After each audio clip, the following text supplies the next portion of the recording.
Assalamualaikum warahmatullahi wabarakatuh. Anak-anakku yang Bapak banggakan, semoga kalian semua dalam keadaan sehat dan selalu dilindungi oleh Allah SWT. Amin ya Allah ya Rabbal Alamin. Baiklah, pada kesempatan ini kita akan melanjutkan materi mengenai turunan fungsi aljabar. Kali ini kita akan bahas mengenai nilai maksimum dan minimum fungsi pada interval tertutup dan aplikasi turunan. Baiklah, kita bahas dulu mengenai nilai maksimum dan minimum fungsi pada interval tertutup. Untuk lebih jelasnya, kita akan bahas dulu konsep dari nilai maksimum dan minimum fungsi pada interval tertutup. Anak-anakku sekalian, misalkan kalau Bapak mempunyai sebuah kurva, misalkan ada sebuah kurva seperti ini. Misalkan ada sebuah kurva, ini Bapak buatkan kurva sembarang ya. Misalkan kurvanya seperti ini, sembarang. Kurva ini tertutup ya pada interval A, misalkan sini sampai dengan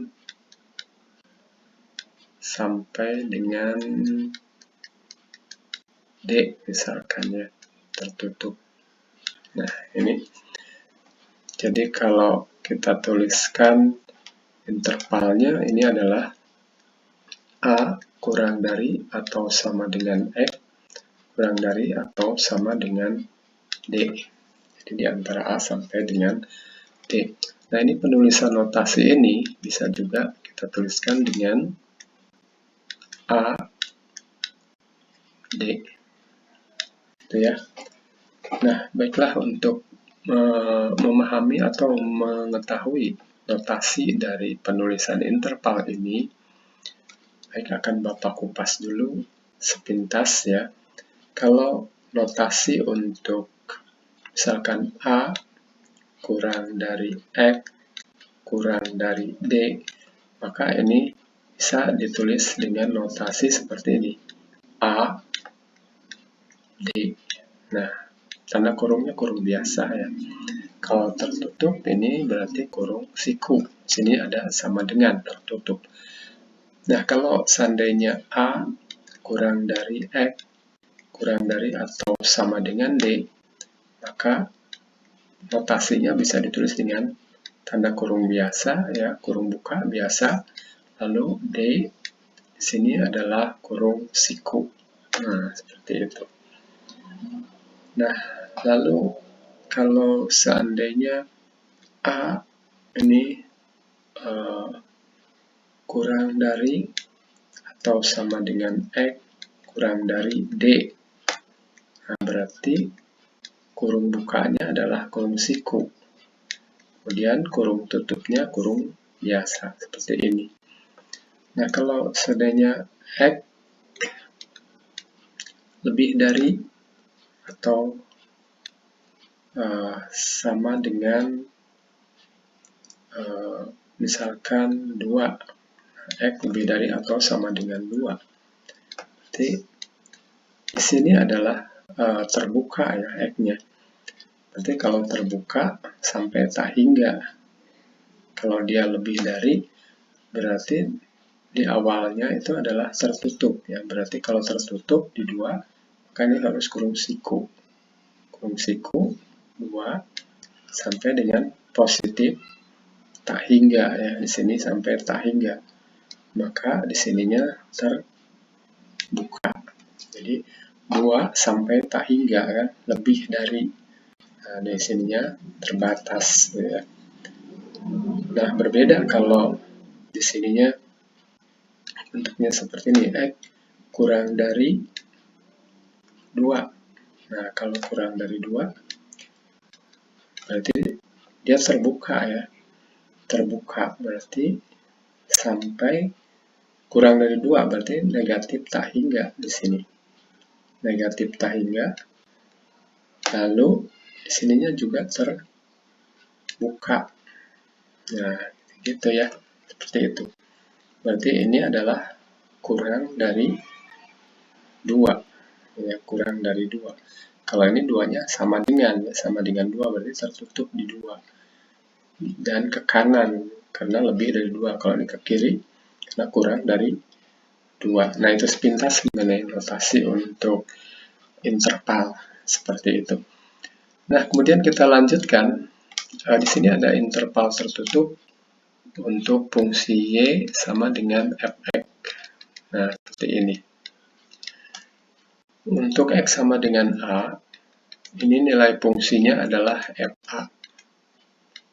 Nah, sedangkan untuk X sama dengan D, maka nilai fungsinya adalah FD. Nah, kalau di sini saya berikan titik, ini titik balik maksimum. Titik balik maksimumnya misalkan di sini B, maka nilai maksimum, ini nilai maksimum relatif ya, ini adalah FB atau disebut dengan nilai ekstrim ya, atau titik puncak ya ini. Kemudian di sini berikan titik balik minimumnya adalah C, misalkan yang di sumbu Y. Nah, ini adalah FC. Nah, seperti ini. Maka nilai maksimum fungsi pada interval A sampai dengan D, ya, nilai maksimumnya adalah di FD. Ini nilai maksimumnya. Ini nilai maksimum. Sedangkan nilai minimumnya adalah di FC. Nah, itu yang dimaksud dengan nilai maksimum dan minimum fungsi. Tapi yang perlu kita ketahui, bahwa nilai minimum itu belum tentu berada pada titik balik minimum. Nah, maka ini disebut nilai minimum relatif. Ya, ini adalah nilai maksimum relatif, ya, karena tidak sebenarnya. Nah, ini adalah disebut nilai maksimum mutlak. Ini tidak pada titik balik maksimum, tapi FD itu terletak pada X sama dengan D. Berarti di ujung interval.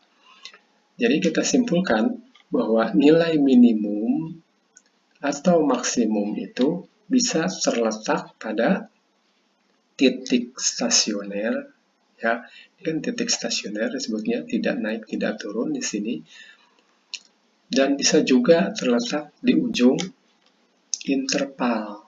Nah, jadi yang ini adalah di ujung interval, sedangkan yang ini terletak di titik stasioner.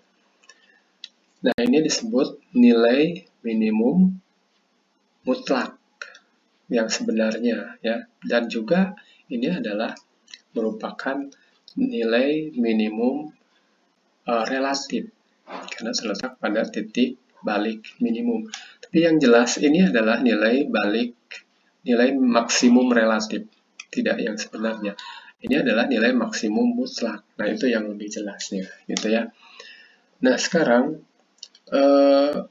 bisa kita simpulkan bahwa nilai maksimum dan minimum fungsi pada interval tertutup A kurang dari sama dengan X atau X kurang dari sama dengan D itu dapat terjadi pada titik stasioner atau titik di ujung-ujung interval.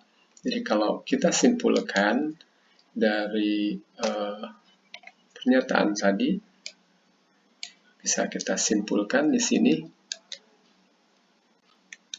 Kesimpulannya, kita buat sebuah kesimpulan. Kesimpulannya bahwa nilai maksimum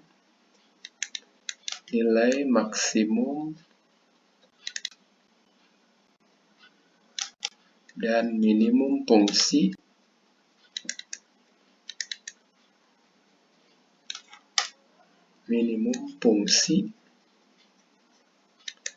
itu kemungkinan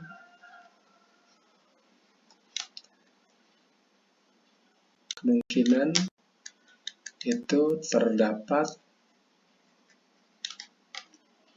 pada yang pertama, yaitu pada ujung-ujung interval. Jadi kemungkinannya pada ujung-ujung interval. Yang kedua, kemungkinannya terletak pada titik stasioner.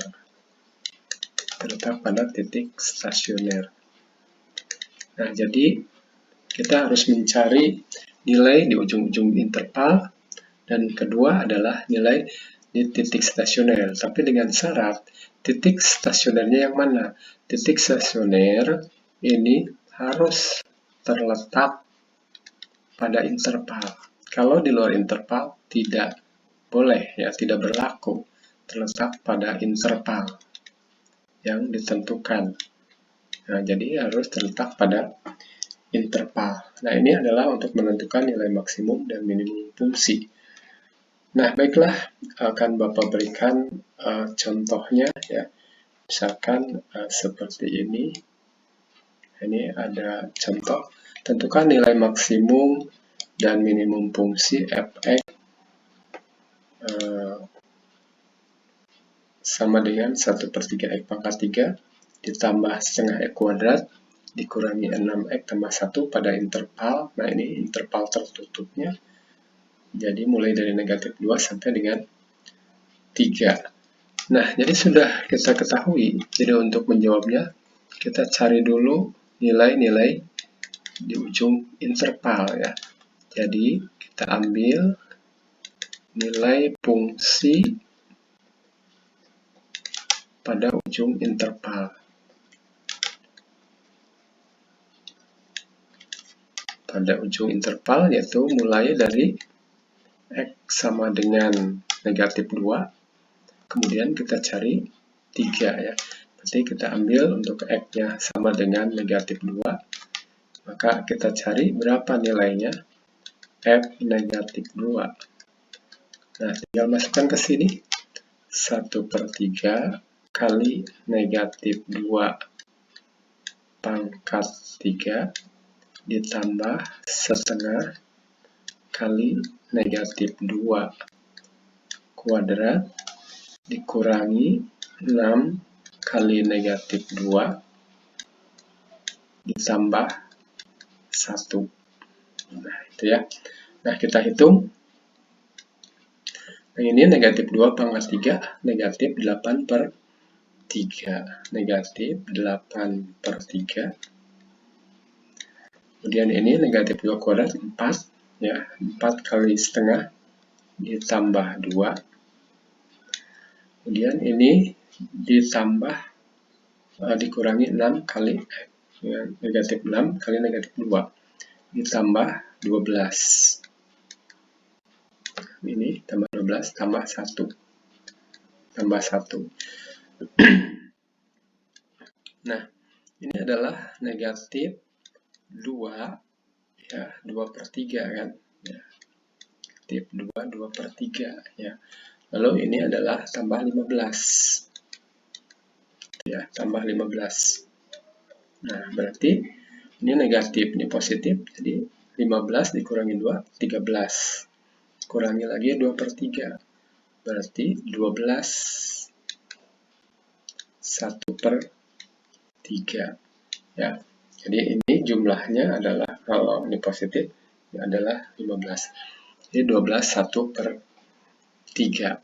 Nah, itu pada x sama dengan negatif 2, ya. Nah, sekarang x-nya sama dengan 3. Kita ambil x sama dengan 3. Kalau x sama dengan 3, kita cari f3. F3 sama dengan 1/3 kali 3 pangkat 3 ditambah setengah kali 3 kuadrat, kan rumusnya, dikurangi 6 kali 3 ditambah 1, sama seperti ini, ya. Nah, ini 3 pangkat 3 adalah 27. 27 dibagi 3 adalah 9. Kemudian ini adalah 9 per 2. 9 per 2 atau 4,5 ya. 4,5 dikurangi 18. Nah, ini negatif 6 kali 3 ditambah 1. Ya, tambah 1. Berarti ini adalah 9, 13,5, 14,5. 14,5 dikurangi 18. Nah, berarti ini adalah 3,5 ya. Nah, ini positif ya, negatif ya. Negatif 3,5. Ini adalah negatif 3,5. Gitu ya.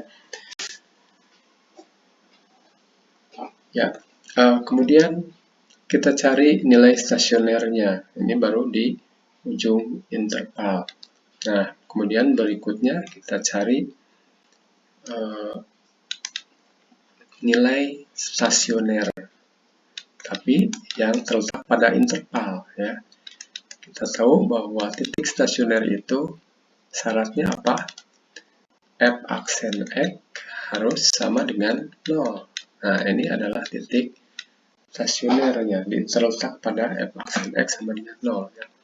Fungsi stasioner di sini letaknya. Sudah kita bahas. Kemudian kita masukkan lagi apa? Ini 1/3 X pangkat 3 tambah setengah X kuadrat, kita turunkan. Turunannya adalah X kuadrat ditambah X dikurangi 6 ya. Sudah paham semuanya ya, X kuadrat ditambah X dikurangi 6. Jadi ini turunannya adalah X kuadrat ditambah X dikurangi 6 sama dengan 0. Nah, ini adalah turunan dari 1/3 X pangkat 3 ditambah setengah X kuadrat dikurangi 6X tambah 1 yang atasnya. Nah, ini kita faktorkan, maka kalau kita faktorkan ini menjadi X ditambah 3, lalu X dikurang 2 sama dengan 0. Jadi X-nya berapa? X-nya adalah negatif 3 atau X sama dengan 2. Nah, jadi kita akan mencari nilai stasioner untuk nilai X yang terletak pada interval. Nah, sedangkan intervalnya kita ketahui yaitu antara apalagi tadi intervalnya di mana? Kita lihat lagi. Nah, ini negatif 2 sampai 3 ya. Negatif 2 sampai 3. Nah, sedangkan negatif 3 ini di luar interval negatif 2 sampai dengan 3. Berarti ini kan di luar ya. Ini negatif 2. Harusnya di sebelah kiri. Jadi ini di luar. Kemudian kalau X sama dengan 2, nah ini baru ini pada interval ya, jelas ya. Jadi ini terletak pada interval negatif 2 sampai dengan 3. Nah, di sini ya, letak 2 di sini.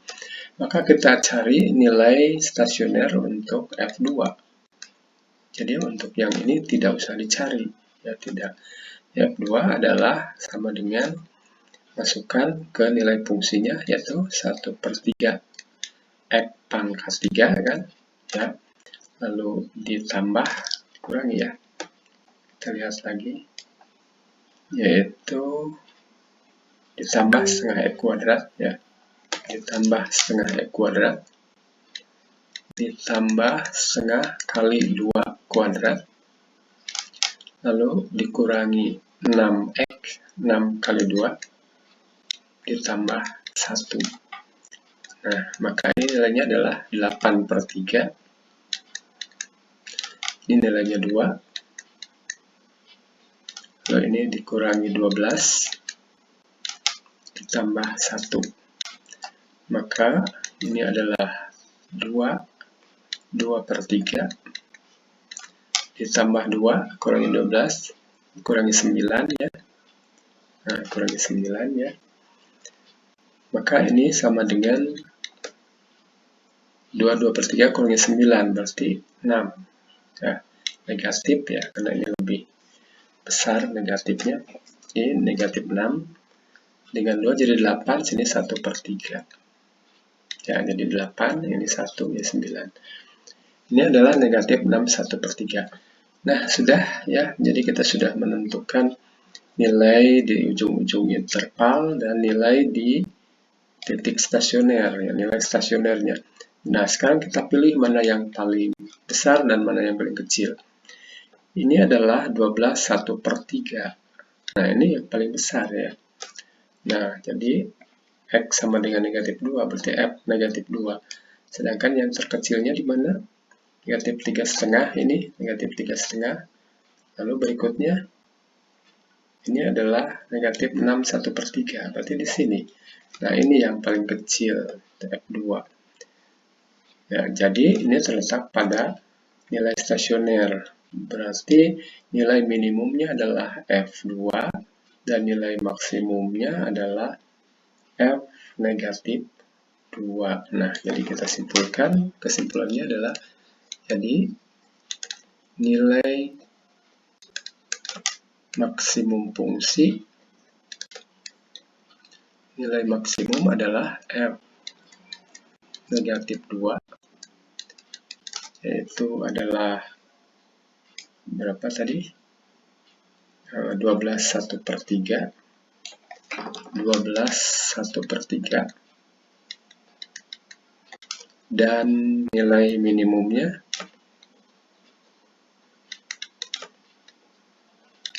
nilai minimum fungsi adalah F2,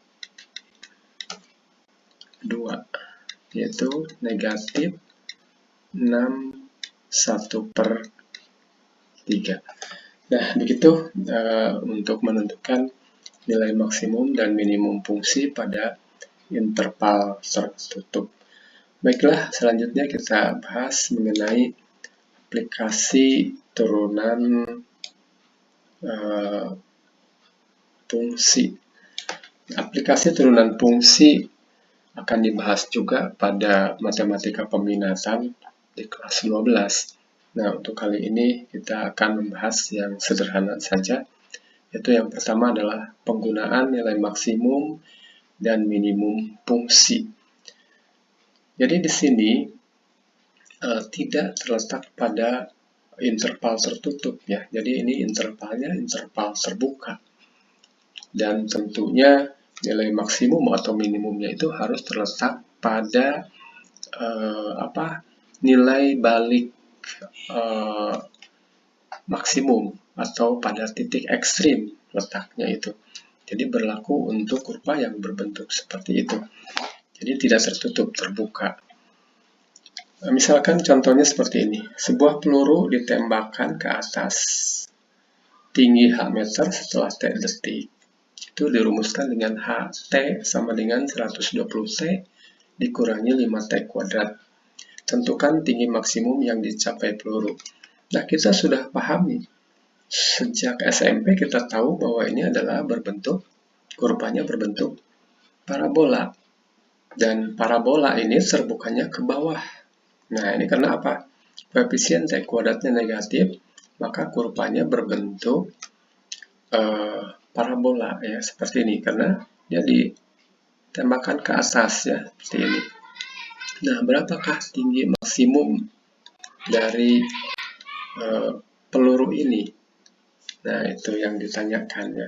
Berapa tinggi maksimumnya? Karena ini adalah bentuk parabola yang terbuka ke bawah. Nah, tentunya kita sudah tahu bahwa ini letaknya terletak pada titik stasioner. Berarti nilai stasioner. Berarti kita harus mencari dari mana? Dari H aksen T sama dengan 0. Karena ini terletak pada titik stasioner. Maka H aksen T-nya berarti turunkan di sini. Yaitu turunan dari 120T adalah 120. Kemudian turunan dari negatif 5T kuadrat adalah negatif 10T. Yaitu sama dengan 0. Maka berapakah T? 120 sama dengan 10 T. Jadi T berapa? T adalah 12. Nah, jadi tinggi maksimum yang dicapai peluru adalah 12. Maaf, ini adalah waktunya, yaitu adalah 12 detik ya. Jadi waktunya adalah 12 detik. Jadi, maaf ini tingginya H ya. Maaf tadi ada kesalahan. Ini H tingginya, T itu adalah waktu ya, dalam detik. Jadi waktunya yang ditempuh itu adalah T sama dengan 12. Jadi tinggi maksimum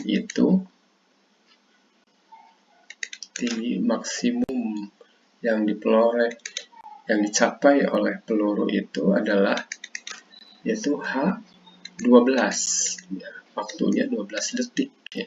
Tinggal masukkan saja di sini yaitu 120 kali 12 dikurangi 5 dikali 12 kuadrat gitu ya. Nah, kita hitung lagi. Nah, kita hitung. Jadi ini berapa? 120 kali 12 itu adalah 1200 ya.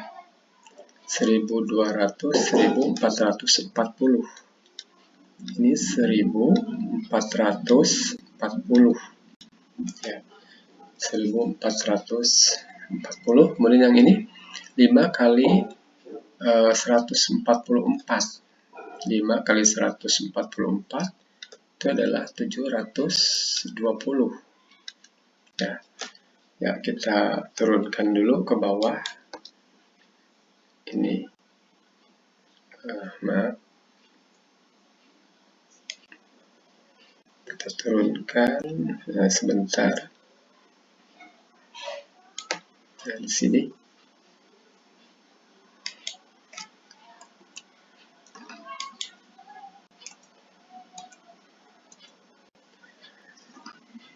nah, kita hitung. Jadi 1440 dikurangi 720.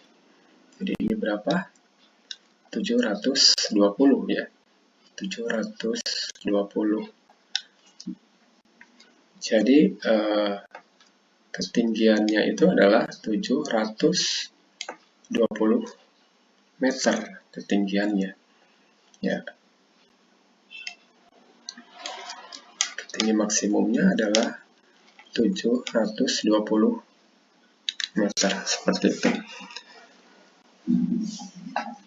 Ya, baiklah, untuk contoh berikutnya, misalkan di sini ada contoh kedua.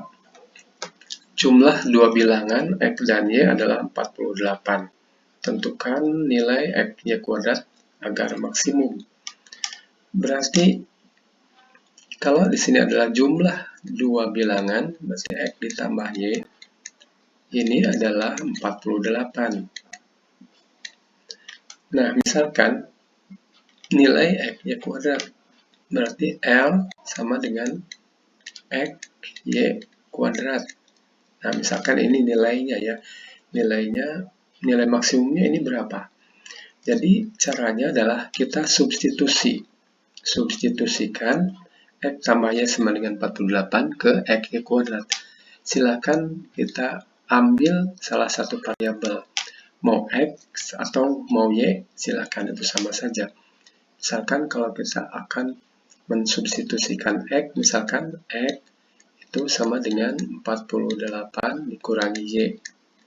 Nah, ini kita substitusi ya, masukkan ke sini, disubstitusi, maka diperolehlah L sama dengan 48 dikurangi Y. Nah, dikurangi Y, lalu dikali Y kuadrat. Ya. Jadi yang ini sini masukkan. Maka ini sama dengan 48 Y kuadrat dikurangi Y pangkat 3. Nah, kemudian kita cari bahwa nilai maksimum atau minimum ini terletak pada titik stasioner. Jadi kita harus mencari L aksen itu sama dengan 0. Nah, berarti kita ambil DL, DY ya. Atau bisa kita tulis dengan DL, DY itu. Ya. DL, DY itu turunan L terhadap Y. Ini sama dengan 0. Nah, kemudian kita turunkan, ini adalah 96Y. Berarti 96Y, ini turunannya negatif 3Y kuadrat, negatif 3Y kuadrat, ini sama dengan 0. Nah, jadi kita faktorkan saja. Misalkan kita ambil, nah 3Y ya. Kalau ini 3Y, maka di sini berapa? 32Y. 32 ya. 32. Ini dikurangi Y. Ini sama dengan 0. Nah, dengan demikian diperolehlah Y-nya itu berapa? Yaitu 32. Jadi Y-nya ini 0 ya. Y itu sama dengan 0. Kalau Y-nya 0, itu apakah bisa dia agar maksimum? Ya tentu tidak ya. Karena Y-nya 0 kan. Tidak ada nanti nilainya. Berarti yang berlaku di sini adalah Y sama dengan 32 atau Y sama dengan 32. Nah, untuk Y sama dengan 32, maka X-nya berapa? Nah, kita masukkan saja ke sini. X sama dengan 48 dikurangi Y. Kan masuk ke sini ya, X-nya. Maka diperolehlah 48 dikurangi 32. Berarti Y-nya berapa X-nya? X-nya adalah 16. Nah, berarti berapa nilai maksimum dari X-nya kuadrat? Nah, kita sudah peroleh bahwa X-nya itu 16. Kita turunkan dulu ini.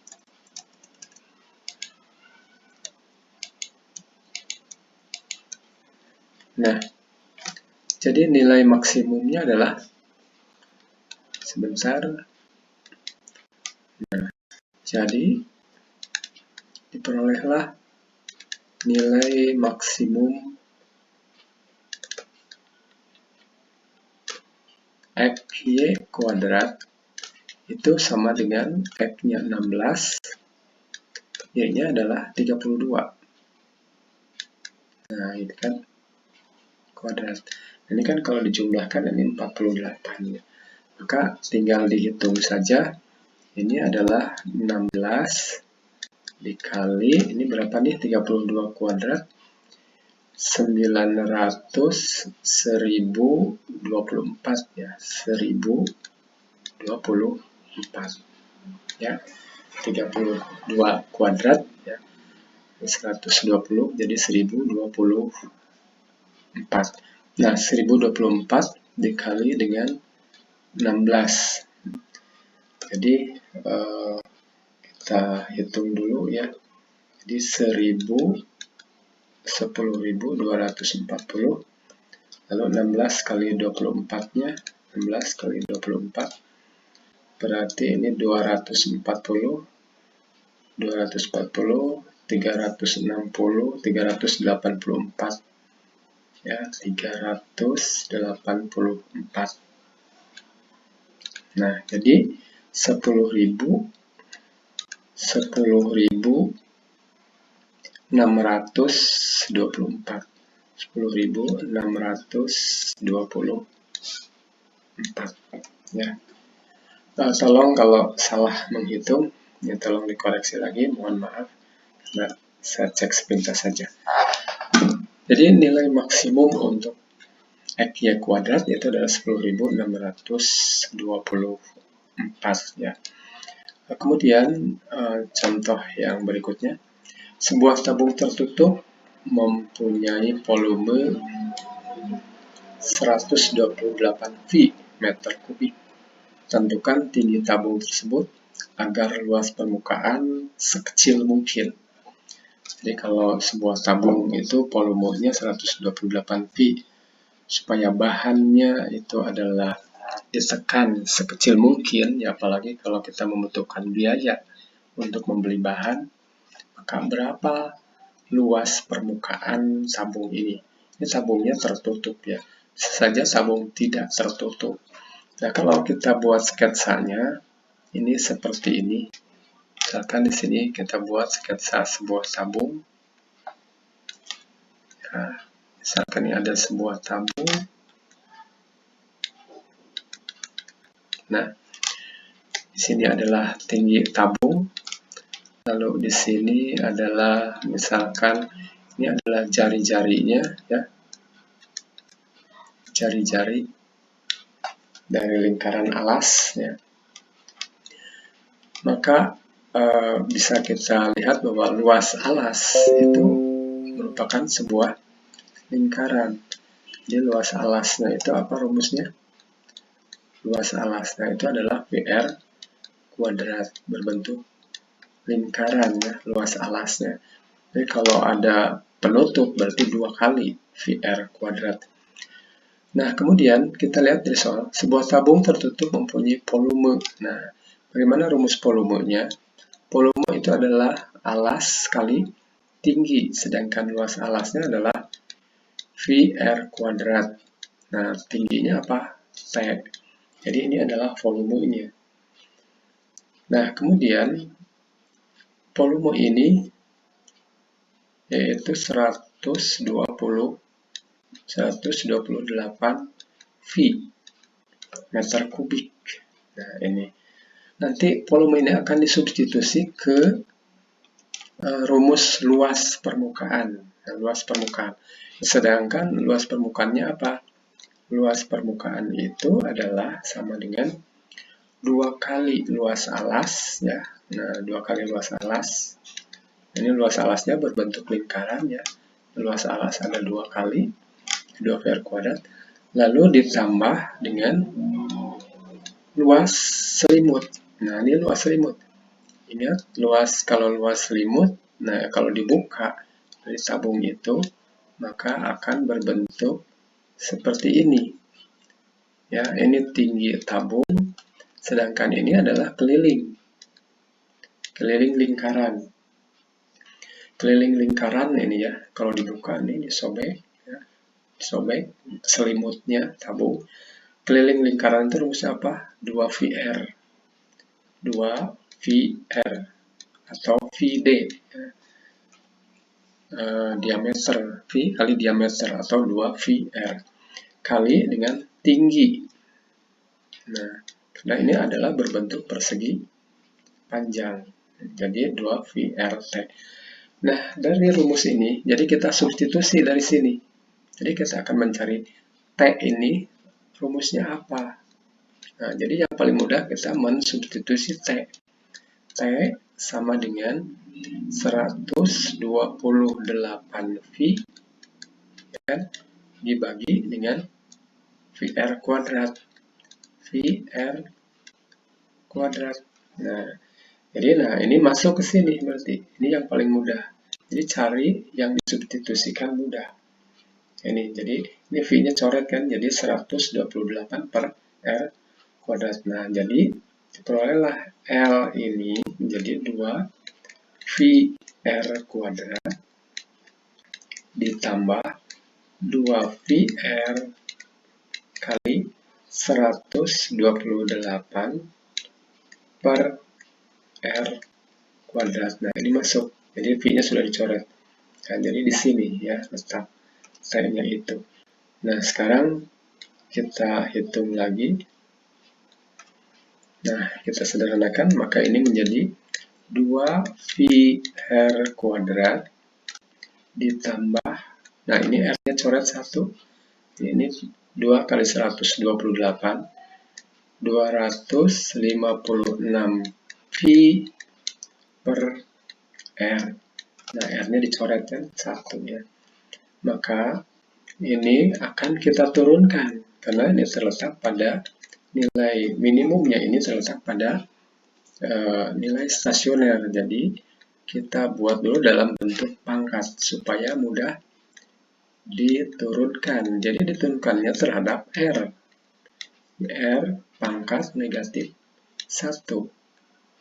Nah, gitu ya.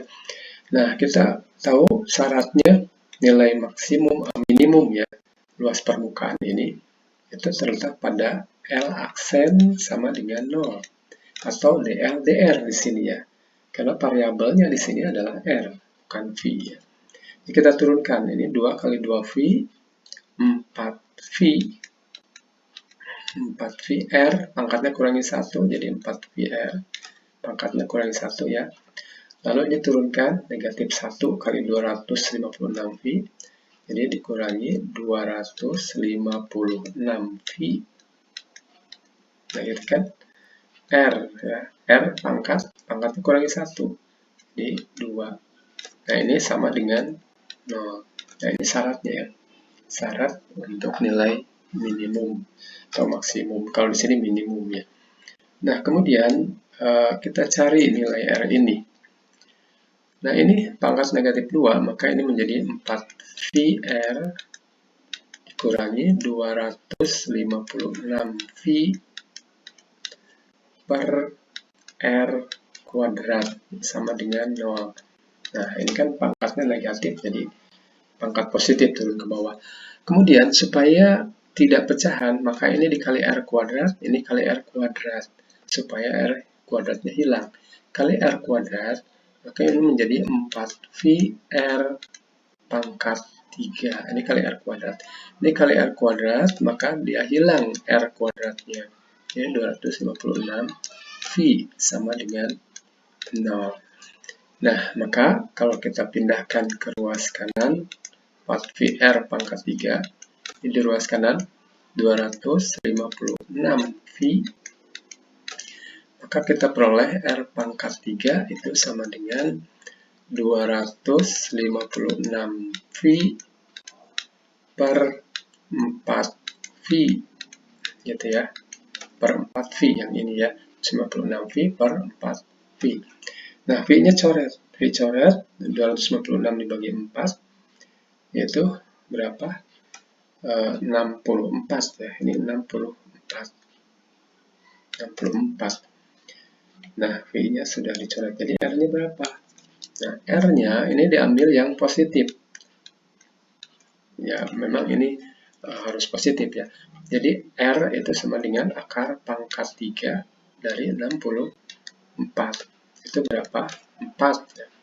Nah, jadi kita peroleh bahwa panjang jari-jari lingkaran alasnya itu yaitu adalah 4. Nah, kita cari sekarang berapa tingginya, gitu kan? Nah, sekarang kita lihat ke atas.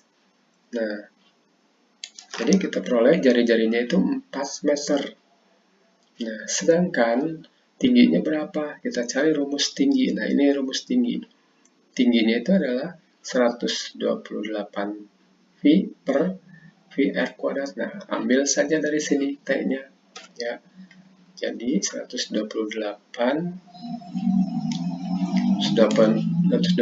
per R kuadratnya. V-nya sudah dihilangkan.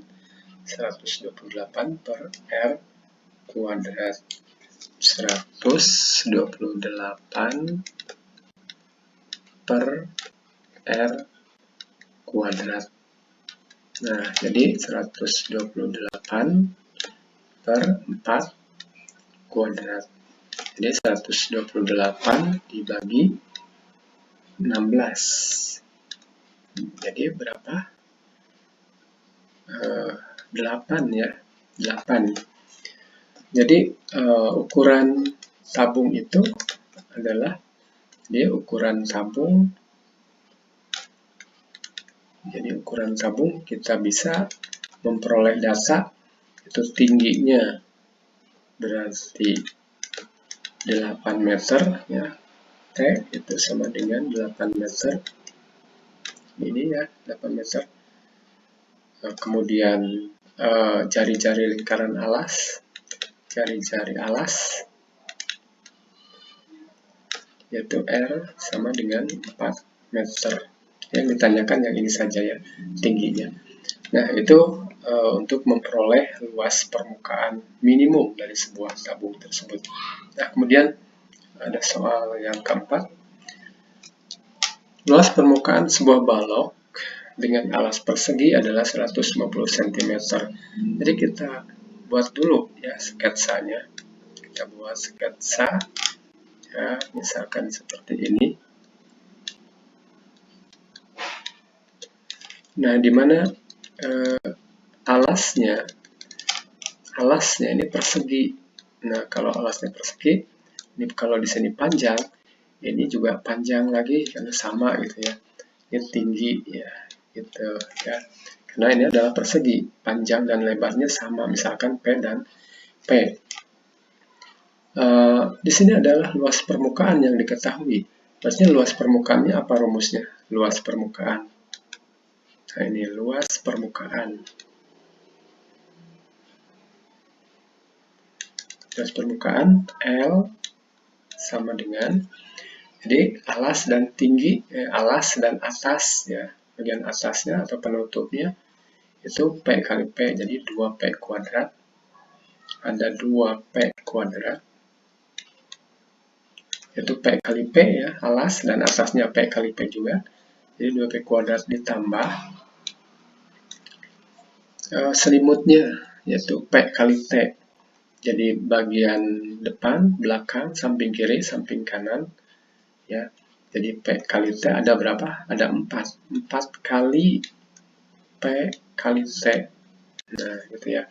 Jadi 4, ada 4 samping kiri, samping kanan, belakang, depan. Ya gitu ya. Nah, ini luas permukaannya. Sedangkan luas permukaan ini yaitu adalah 150. Nah, jadi nanti ini akan kemana? Substitusikan. Itu substitusinya kemana? Ke volume. Jadi kita akan mencari volume maksimum balok tersebut. Nah, jadi kita akan substitusi nanti. Yang paling mudah kita substitusi T. Karena ini tunggal ya. Kalau P itu jamak ya, banyak ya. P kuadrat P. Jadi kita akan mensubstitusi 4PC sama dengan 150 dikurangi 2P kuadrat. Nah, ini.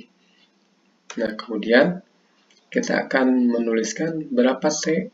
Nah, ini akan kita substitusi. Ya, T adalah 150 dikurangi 2P kuadrat per 4P. Nah, di situ.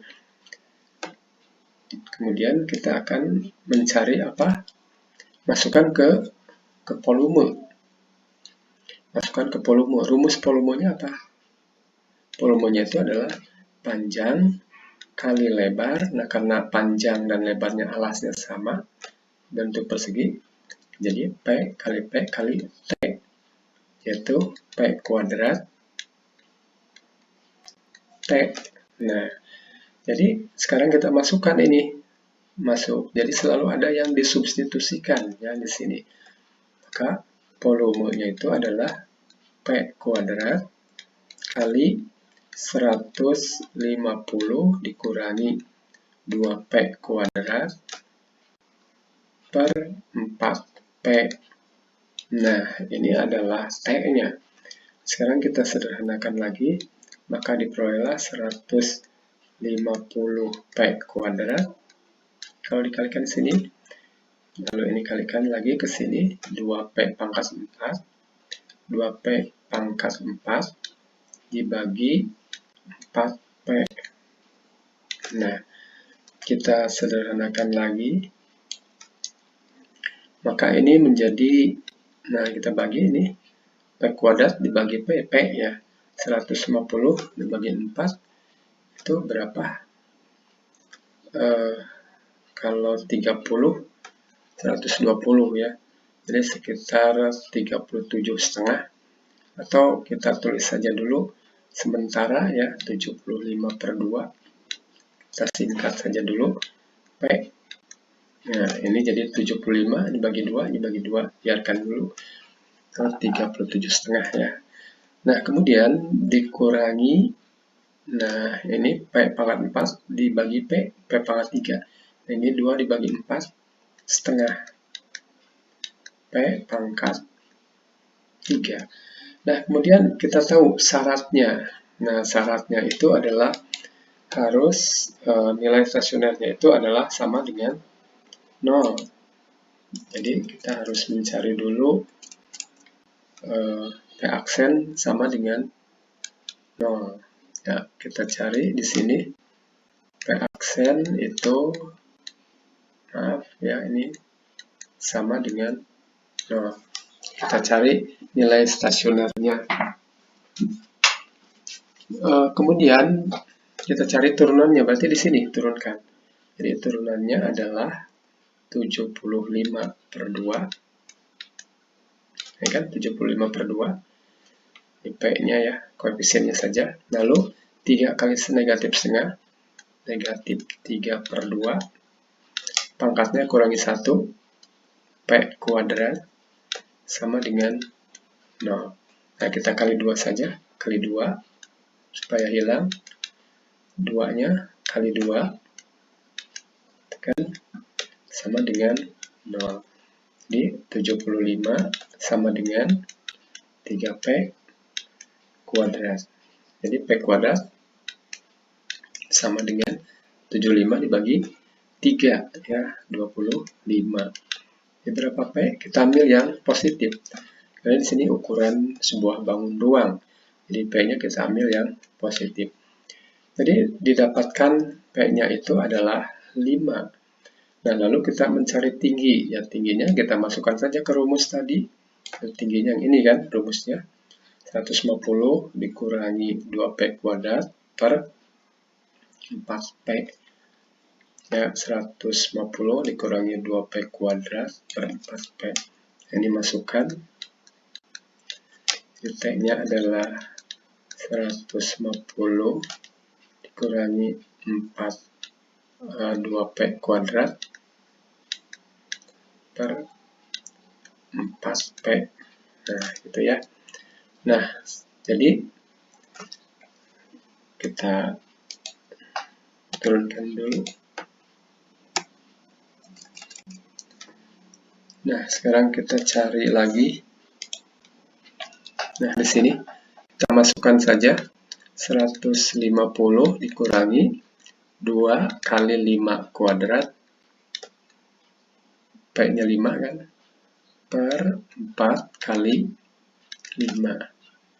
Berarti berapa nih? 150 dikurangi ini 25 kali 2, 50 per 20 ya. Ini 20. Jadi 100 dibagi ini 100 dibagi 20. Ini berapa? 5. Jadi ternyata ukurannya semuanya sama. Jadi berbentuk sebuah kubus ya. Jadi berbentuk sebuah kubus. Nah, jadi kesimpulannya apa? Yang ditanyakan adalah tentukan, saya lihat lagi pertanyaannya, tentukan volume maksimum balok. Nah, yang ditanyakan adalah volume maksimum balok.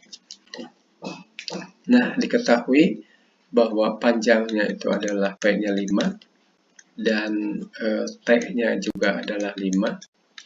Jadi volume maksimum adalah volume maksimum balok, jadi berbentuk kubus ya. Jadi volume maksimum adalah P sama dengan 5 kali 5 kali 5 ya. Jadi 125. Dengan satuannya itu apa? Satuannya adalah cm. Jadi 125 cm kubik. Nah, gitu ya. Nah, itulah beberapa contoh mengenai penggunaan nilai maksimum dan minimum fungsi, yaitu dengan menggunakan nilai stasioner. Selanjutnya kita akan menggunakan aplikasi turunan fungsi pada dalil L'Hopital. Nah, dalil L'Hopital ini adalah untuk menentukan sebuah limit fungsi, nilai limit suatu fungsi yang berbentuk tak tentu ya nilainya. Misalkan contohnya dalil penyelesaian atau penyelesaian limit fungsi dengan dalil L'Hopital. Contohnya misalkan tentukan nilai limit dari Bapak asal saja buatkan X pangkat 4 dikurangi 2X pangkat 3 dikurangi 4X dikurangi 6 ya, dibagi, nah itu ya, misalkan maaf ya, X-nya mendekati 1 misalkan, nah ya, negatif 1, negatif 1, negatif 5, negatif 5 ini harusnya Bapak berikan dulu kuadrat ya, di X gitu ya. Nah, misalkan Bapak beri contoh seperti ini ya, negatif 5, negatif 5 ini ditambah 11. Nah, sembarang aja ya. Misalkan di sini adalah 3X pangkat 3 berarti dikurangi misalkan 3. Nah, sekarang kalau kita substitusikan 1, kan substitusi dulu kan kalau penyelesaian limit itu. Nah, kalau disubstitusi 1 pangkat 41 dikurangi 2 kali 1 pangkat 3 negatif 1 dikurangi 4 kali 1 kuadrat negatif 5 dikurangi 6 jadi negatif 11 tambah 11 ini adalah 0. Lalu dimasukkan di sini 3 kali 1 pangkat 3 3 kurangi 3 ini 0. Jadi ini berbentuk 0 per 0. Jadi berlaku untuk yang bentuknya tak tentu ya, 0 per 0. Nah, ini kan biasanya kita menggunakan apa? Menggunakan bagan Warner, yaitu dengan salah satu faktornya adalah X kurang 1. Nanti diperoleh faktor yang lain. Ini cukup lama ya. Jadi kita bisa menggunakan dalil L'Hopital itu dengan menggunakan turunan pertama. Turunkan, yaitu 4X pangkat 3.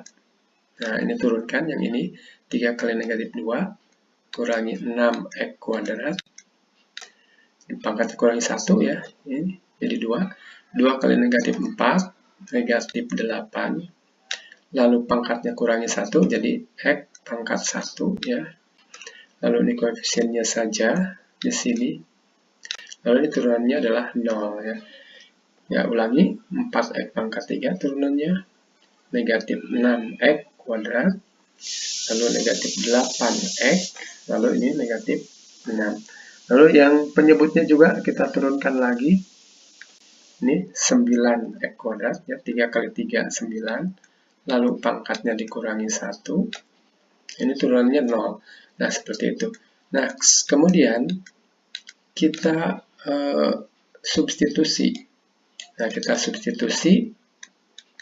Masukkan di sini 4 kali 1 pangkat 3 dikurangi 6 kali 1 kuadrat kurangi 8 kali 1 dikurangi 6 dibagi 9 kali 1 kuadrat. Nah, ini ya 9 kali 1 kuadrat. Nah, ini berapa? 4 dikurangi 6 ini kurangi 8 lalu dikurangi 6 dibagi ini 9 ya. Nah, jadi ini berapa? Negatif 2, negatif 16 per 9. Jadi negatif 16 per 9. Atau negatif 1, 7 per 9. Negatif 1, 7 per 9. Nah, seperti itu ya caranya. Jadi bisa kita turunkan pembilang dan penyebut, lalu kita substitusikan. Mohon maaf kalau di sini ada salah menghitung, silakan diperbaiki saja.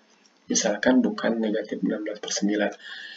Ini ada bentuk yang lain, misalkan dalam bentuk akar, ya bisa ya silakan. Tapi kalau seandainya mudah diturunkan, silakan turunkan. Kalau tidak, gunakanlah sifat-sifat limit atau strategi dalam menyelesaikan limit.